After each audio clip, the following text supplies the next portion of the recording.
ஒரு 6 வருஷத்துக்கு முன்னாடி 6 வருஷத்துக்கு முன்னாடி 7 வருஷத்துக்கு முன்னாடி ரிப்பீட்டா பல இடங்கள்ல நோட்டீஸ் கொடுத்தாச்சு. முதலாவது அந்த இடத்துக்கு இவங்க எப்படி வந்திருக்காங்கன்னா, எப்போதும் இவங்க எப்படி ஆக்கிரமிக்கிறாங்க அந்த கோவிலோட நிலங்கள் அப்படின்னா 3 வருஷம் குத்தகைக்கு வாங்க வேண்டியது, நிரந்தரமா இவங்கள வச்சுக்க வேண்டியது. எனவே அதை காலி பண்ண சொல்லி கொடுத்த ஆர்டர் இல்லையா, அந்த காப்பி நான் காமிக்கிறேன், அதையும் நீங்க பாத்துருங்க.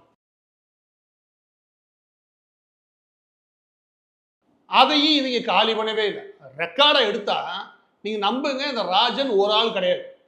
தமிழகம் முழுவதும், முக்கியமாக சென்னை முழுவதும் ஆக்கிரமிப்பில் ஈடுபடுற நபர்கள், நிலம் சம்பந்தப்பட்ட விஷயங்கள் இல்ல ப்ராப்பர்ட்டி சம்பந்தப்பட்ட சின்ன சிக்கல் இருந்துச்சுன்னா அதுல ஒரு கூட்டமா வந்து வக்கீல்ன்ற பேர்லயும் இல்லாட்டி அட்வொகேட் அணின்ற பேர்லயும் வந்து உட்கார்ந்துக்கிட்டு இல்லாத சலம்பல் பண்றானுங்க.